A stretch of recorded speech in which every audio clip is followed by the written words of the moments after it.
আমরা তো পাড়ায় সরস্বতী পুজো করেছিলাম, কিন্তু তার খাওয়া দাওয়াটা আমরা তখন করতে পারিনি, কারণ সামনে শেপির পরীক্ষাও ছিল আর একদিন ঠিক হচ্ছিল যেদিন সবার হচ্ছিলও না। ওই জন্য আমরা ভেবেছিলাম যে শেপির পরীক্ষার পরে একদিন ঠিক করে আমরা সবাই মিলে খাওয়া দাওয়াটা করে নেবো।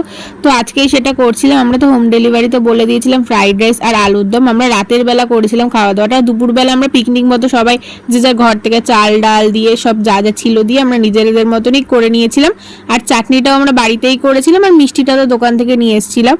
আর তারপর রাতের বেলা দিয়ে গেছিলো হোম ডেলিভারি থেকে খাবার, আর আমাদের কিছু পার্সেলও দেওয়ার ছিল। তো প্রথমে তার জন্য আমি আর শেপি বসে বসে এখানে পার্সেলগুলো করছিলাম, আর করার পর যাদের যাদের পার্সেল ছিল আমি আর শেপি মিলে সেগুলো আবার দিয়ে আসি তাদের বাড়ি গিয়ে।